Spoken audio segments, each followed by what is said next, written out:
पुनः स्वागत करूंगा सर। और प्रजा सर, मैं शुरुआत आप ही से करता हूँ। ये पूछना चाहूंगा, शायद इस मसले मामले को देखा होगा और सामने भी है, और जिस तरीके से रखा गया है इसे, और जो हम लोगों ने मैंने पढ़ा है उस बारे में, तो ये जो ब्रिटिश सरकार के जो नियम कानून हैं, कायदे हैं, वो उसमें जो यूके का कंट्रीज डेटा प्रोटेक्शन एक्ट 2018 कहता है कि ये डेटा पब्लिकली तो जारी नहीं हो सकता, जो प्रस्तुत किया गया है इलाहाबाद की हाई कोर्ट में।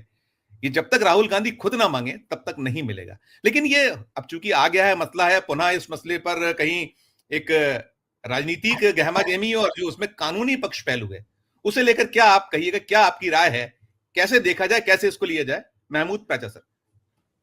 देखिए, पहले तो मैं इस बात के लिए मोदी जी को, आरएसएस को और बीजेपी को बिल्कुल भी दोष नहीं देना चाहता कि वो राहुल गांधी जी के पीछे पड़े हुए हैं, उनकी जान के भी पीछे पड़े हुए हैं और उनकी लिबर्टी, लाइफ सबके पीछे पड़े। तो इसमें मेरे ख्याल से बीजेपी और आरएसएस को दोष देना थोड़ा सा अनुचित है।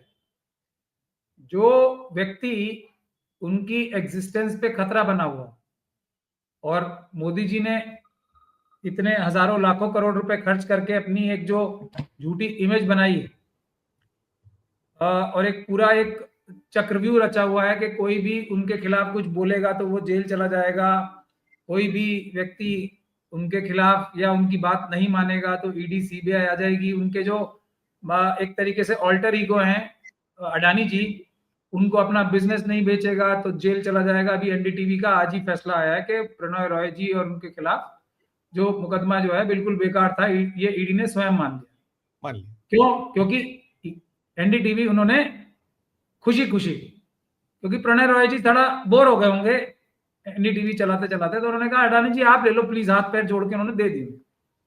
इसी तरीके से एयरपोर्ट मुंबई का, जो जितने पोर्ट्स, जितनी सीमेंट की इंडस्ट्री, सब कोल की इंडस्ट्री, सब लोग जाके अडानी जी को अपना बॉस मान के उनके हवाले जबरदस्ती कर रहे हैं। ED, CBI, income tax, Modi ji का कोई रोल नहीं।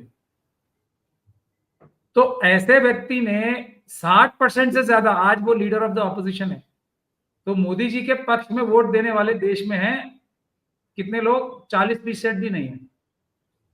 और जो लीडर ऑफ द ऑपोजिशन है, यानी कि मोदी जी की मुखालफत करने वाले लोग जो है, उनकी जो लीडरशिप करता है, जो क़यादत करता है, वो करता है लीडर ऑफ द ऑपोजिशन। और फिर वो है मेरे ख्याल से आजकल राहुल गांधी जी।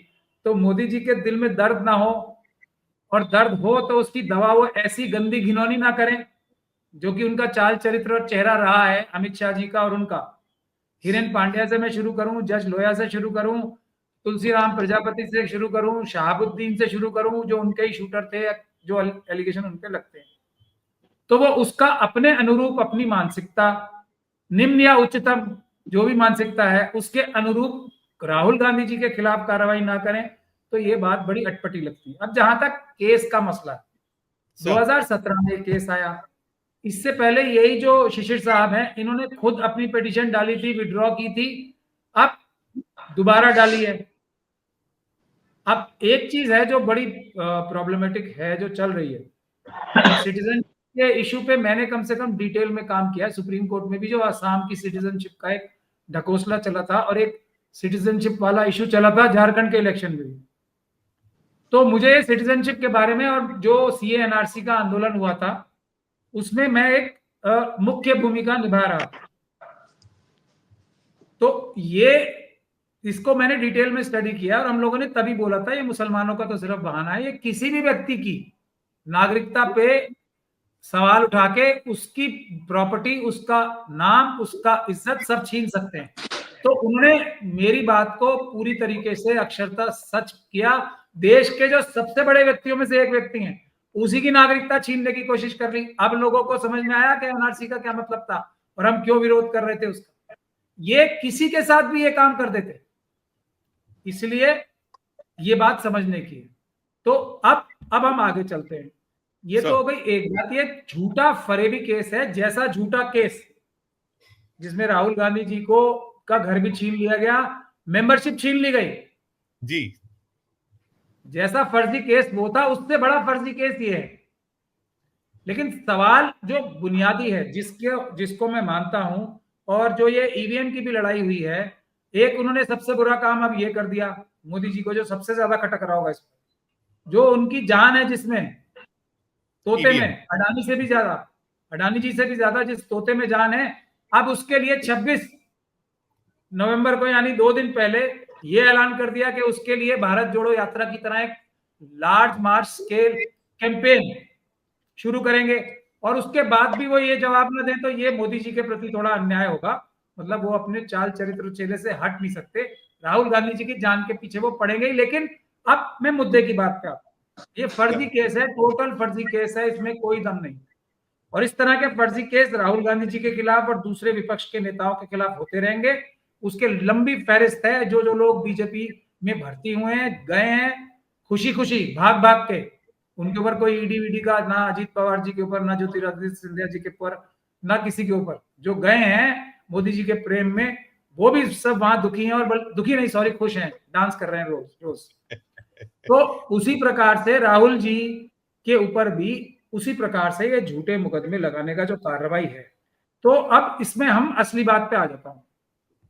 अगर राहुल गांधी जी के पास अच्छी कानूनी मदद होती तो आज तक मेरी उस समय के भी अगर आप इंटरव्यू देखेंगे, मैंने ये कहा था कि जिस बिजली की गति से राहुल गांधी जी का घर खाली कराया गया, ऑर्डर अभी यहां निकला और वहां फैसला हो गया, ओम बिरला जी के खिलाफ कोई कानूनी कार्रवाई की गई? नहीं की गई। उन्हीं के कर कमलों से घर छीना गया था ना, जिस बिजली की गति से, वो नहीं की। उन जो जज साहब थे वहां के, जिन्होंने ये एक बिल्कुल ही गैर कानूनी ऑर्डर पास किया, उनके खिलाफ भी कानूनी कार्रवाई बनती है, वो भी नहीं की गई। मतलब जो हमारा रिस्पॉन्स है ना, वो इतना लचर और धीमा और हल्का है, जो लीगल रिस्पॉन्स है खासतौर। मैं भी पॉलिटिकल और आंदोलन वाला रिस्पॉन्स तो बाद में कभी बात करेंगे, लेकिन जो लीगल रिस्पॉन्स है वो इतना हल्का और धीमा है, जैसा एक कांग्रेस के स्पोक्स पर्सन को एक छोटा सा, बहुत छोटा केस हुआ था राहुल गांधी जी जैसा, तो बड़े बड़े लॉयर जाके वो रातों रात उनकी बेल सुप्रीम कोर्ट में मेंशन करा के लाए थे। वैसी लीगल हेल्प जो उनके एक स्पोक्स पर्सन को मौजूद है कांग्रेस पार्टी में, वैसी लीगल हेल्प राहुल गांधी जी के पास नहीं है। ये बुनियादी वजह है। वरना अगर ये फर्जीवाड़ा करने के लिए जो जो डॉक्यूमेंट फोर्ज करके ये जो झूठे केस डाले जा रहे हैं, अगर इसके खिलाफ जो पर्जरी के केस हैं, जो फाइलिंग फॉल्स एफिडेविट के केस हैं, अगर ये कानूनी कार्रवाई की जाए तो जो सावरकर साहब वाला डिफेमेशन का केस है, जो अभी आज मेरी जानकारी के हिसाब से 20 से ज्यादा केस है राहुल गांधी जी के, अराउंड 20 केसेस, तो उसमें रिसीविंग एंड पे है। और ये बहुत ही, जो लॉयर कम्युनिटी में ना, उसमें हम लोग दांतों तले उंगली दबाते रहते हैं कि ये राहुल गांधी जी हैं और इनकी तरफ से ये रिस्पॉन्स आ रहा है। ये है बुनियादी बात।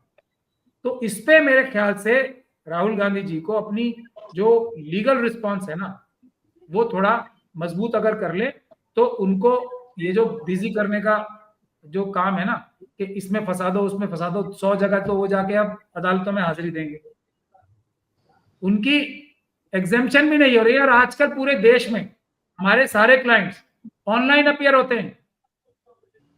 मतलब जैसे हम ऑनलाइन हियरिंग होती है आजकल, तो हमारे जितने भी क्लाइंट हैं ज्यादातर हम उनको ऑनलाइन अपीयर कराते हैं। तो वो फैसिलिटी भी राहुल गांधी जी के पास अवेलेबल नहीं है। ये जो निम्न दर्जे का व्यवहार हो रहा है, उसमें पूरी गलती हम उनकी ना माने जिनकी तो जान इसमें बसी हुई है राहुल गांधी जी को कंस्ट्रेन करने में। अपनी अंदर की गलतियां मेरे ख्याल से देखनी चाहिए। एक मैं आखिरी बात करके अपनी बात समाप्त करना चाहूंगा कि सच और झूठ की लड़ाई में जो झूठ बोल रहे हैं ना लोग, वो अपना झूठ इतनी मजबूती के साथ, इतनी दृढ़ता के साथ और इतने आंखों में घुस के बोलते हैं कि लोग उस पर यकीन करने लगे। ये है आरएसएस और बीजेपी का जो इस तरफ से अटैक होता है, कोरा झूठ, 100 आउट ऑफ 100 झूठ, लेकिन बोलेंगे इस तरीके से जैसे इससे बड़ा सच ही कोई नहीं है। दूसरी तरफ से जो सच बोलने वाले लोग, वो इतना आदाब अलकार से, और ये अरुण जी है तो यूपी के लखनवी अंदाज में बोलेंगे कि ऐसा लगता है जैसे ये झूठे ही हैं। जब तो ऐसे डर डर के या धीरे धीरे मोदी जी को हम आग्रह करते हैं, इलेक्शन कमीशन को आग्रह करते हैं कि हमने चिट्ठी लिखी थी, कृपया करके उसको रद्दी की डिब्बे में मत डालें, हमारे साथ ये बड़ा अन्याय है, हम तो सबसे बड़ी लीगल जो कांग्रेस जो है ऑपोजिशन पार्टी, ये असली वजह है। बिल्कुल बिल्कुल ये बिल्कुल, मैं मैं इसको दोबारा बुनियादी वजह मानता हूँ। तो बिल्कुल रिस्पॉन्स जो है ना वो बहुत खराब आ रहा है, ये है। मैं सर, अगर प्राचा साहब आपको ना जाना हो तो मैं सोचता हूँ अगर एक एक टिप्पणी में पीयूष बवेले जी और अजय शुक्ला जी, अगर आपको जाना हो तो पहले आप मुझे ही बताएं। मुझे जाना पड़ेगा, अच्छा, मेरी ठीक ठीक मीटिंग है, ठीक। मैं जाना है, माफी बिल्कुल, चाहता हूँ, मैं एक मैं बात आप अपनी लोगों करके। से अजय शुक्ला जी, पीयूष जी के पास बाद में जाता हूँ, बोलूंगा क्षमा मांगता हूँ मैं प्राचा साहब को पहले। प्राचा साहब, इसमें जो मैं बात कर रहा था, जो अभी अखिल सर ने भी कहा कि उसमें आप जो कानूनी पक्ष तो आप ही बता सकते हैं। आपने कहा कि ये बिल्कुल केस बोगस है और इसमें कोई दम नहीं है, लेकिन जिस तरीके के कोर्ट्स करते हैं, और उसमें बड़ा सवाल ये भी रहा है कि जो वह सबूत पेश किए गए, मैं ब्रिटिश कानून की बात कर रहा था कि वो जो लाए हैं वो चीजें, वो सिर्फ राहुल गांधी जी को ही मिल सकती हैं, जो वहां का कानून कहता है। इन सब के बीच में तो वही आएगी बात कि वो केस भले ही, लेकिन जो ये करने वाले हैं इनका कुछ हो पाएगा? सुमोटो कई बार संज्ञान क्यों नहीं लेती अदालतें? कई बार तो होता है कि आप जिस तरीके से हम कई केसेस में देखते हैं कि गलत चीजें करने पर आप जो इस तरीके से उनके खिलाफ एक्शन होता है, कैसे इसको कैसे क्या देखा जाए? इस पे क्या आपका कानूनी एंगल क्या होता है प्राचा साहब? देखिए, मैं क्योंकि अखिल स्वामी जी की मैं बहुत इज्जत करता हूं, तो मैं थोड़ा उनसे डिसएग्री करना चाहता हूं, इसलिए मैं पहले 1 मिनट उनकी बात को डिसएग्री कर लूं। Please please. ये प्रोफेसर अखिल स्वामी जी के पास लोग वो लेके नहीं गए थे डेलीगेशन कि आप ये सब काम करें। आपके पास संजीव जी कोई लोग डेलीगेशन लेके नहीं आए थे कि आप पत्रकारिता का काम करें। आपने चुना, एक चीज चुनी, और आप वो क्रिमिनल पत्रकार नहीं बने क्योंकि आपने ये प्रोफेशन चुना है। आप अगर घुड़दौड़ कराने का, जुए का प्रोफेशन भी तो कर सकते थे आप। अगर आपको पैसे की, नाम की इच्छा थी तो आप उस प्रोफेशन को करते, हम आपके ऊपर कोई टिप्पणी ना करते। लेकिन अगर आप जर्नलिस्ट हो तो फिर आपने चुना है कि मुझे जर्नलिस्ट बनना है। अब आप इससे भाग नहीं सकते। हम एक वकील बने हैं, ऑफिसर ऑफ द कोर्ट बने हैं, एक सोशल एक्टिविस्ट बने हैं, तो हमारी जिम्मेदारी है कि हम, कोई जबरदस्ती तो है नहीं। मैं भी अपनी करोड़ों रुपए की प्रैक्टिस छोड़ के उसको आधी या एक चौथाई, एक 10वां हिस्सा कर रहा हूं। किसी ने मेरे घर जाके एजुटेशन तो किया नहीं था, प्राचा साहब आप ये करो। मैंने अपनी जिम्मेदारी चुनी। वकील की ये जिम्मेदारी होती है, हर एक वकील की ये जिम्मेदारी है ऑफिसर ऑफ द कोर्ट की तरह।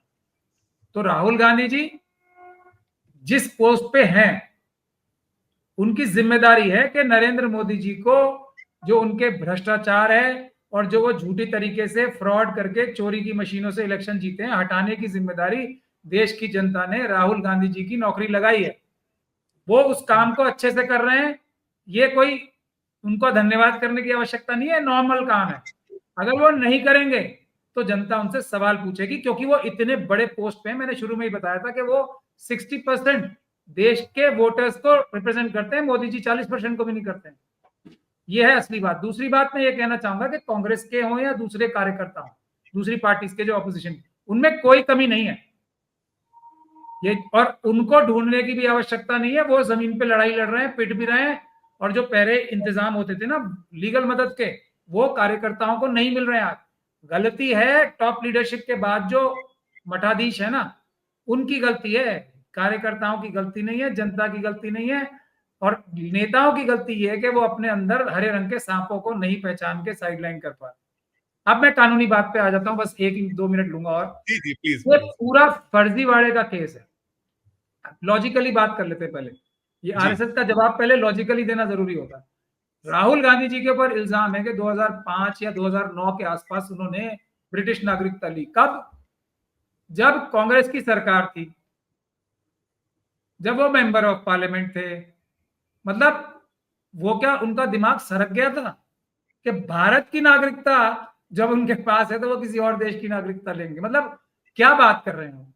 मेरी वकालत थी, मुझे अमेरिका में, ब्रिटेन में मेरी कितनी अच्छी वकालत थी, वहां की नागरिकता मुझे बहुत आराम से मिल जाती।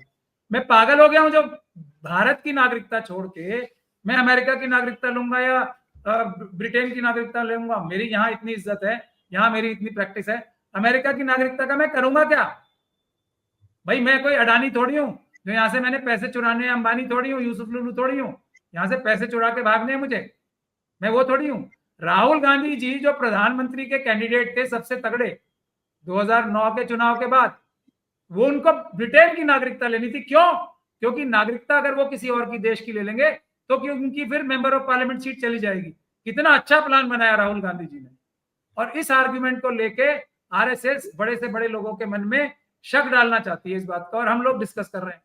ये फ्रॉड है, फ्रॉड है, फ्रॉड है। कोई नागरिकता लेने की आवश्यकता नहीं थी, कोई नागरिकता ली नहीं है, सब झूठा है, फ्रॉड है, फर्जीवाड़ा है। कई बार जो मैं भी ये अंदाजा लगा रहा हूं, कई बार क्या है कि ये एसपीजी प्रोटेक्टेड व्यक्ति हैं, तो एसपीजी का कानून ये होता है कि वो छद्म नामों से कई बार ट्रेवल कराती है। उसका कोई फर्जीवाड़ा करके इन्होंने कुछ डॉक्यूमेंट जुटाए, उसका भी मुझे शक है बहुत बड़ा।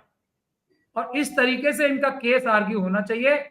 यहां तो मैं ये कह रहा हूं कि आप नीरव मोदी ने जो ले रखी है ना नागरिकता, उसकी नागरिकता नहीं वो करा सकते प्रूफ, अगर आपके पास वकील अच्छा होगा। अडानी जी के पास वकील अच्छे होंगे तो वो पूरे हाथों से देश को लूट रहे हैं, सजा नहीं होगी। और राहुल गांधी जी के वकील जो है ऐसे किस तरह बिहेव करते हैं ये उनके ऊपर जाने, बट केस में 0% भी दम नहीं है। दम इस बात में है कि राहुल गांधी जी अपने खिलाफ मैलिशियस प्रोसिक्यूशन का केस क्यों नहीं करते, वापिस केस क्यों नहीं कर रहे। ये है जो करना चाहिए।